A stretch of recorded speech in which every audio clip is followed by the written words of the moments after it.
Hey physicists, what's the crack? So today we're going to see how do we use SUVATs to solve the speed of the ball just before it hits the ground. Okay, so what I would do first is pictures always help me. So I would draw a diagram. So it says I've got a cliff and the cliff is 50 meters in height. So I'd write the 50 meters in height on my picture. Then it says a person drops a ball. So I've got a person standing here and they're going to drop a ball. Okay. So the first thing I know, if I have a ball in my hand and I was to drop it, the starting speed or the initial speed is going to be 0. Okay. Then as I drop the ball, the only force acting on it is the downward force due to gravity. So I know the ball is going to accelerate downwards at negative 9.81 meters per second squared. Okay.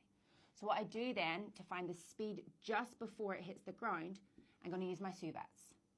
So to set up my SUVATs, I'm going to write U, V, S, A, T.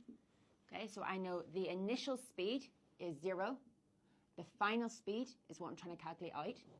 It is falling downwards, so that's why it's going to be a negative 50 meters, right? Because in my diagrams, downwards is always going to be negative, and then upwards is always going to be positive. Okay.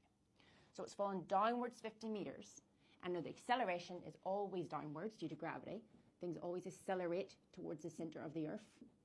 So I pop that number in, and I don't know time. Okay.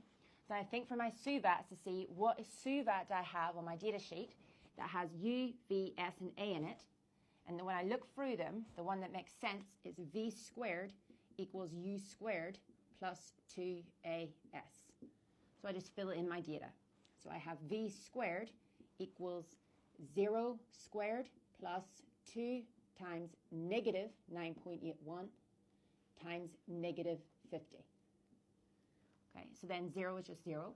So V squared equals 2 times negative 50 is negative 100 times negative 9.81. I get 490.5. But again, I remember that's V squared.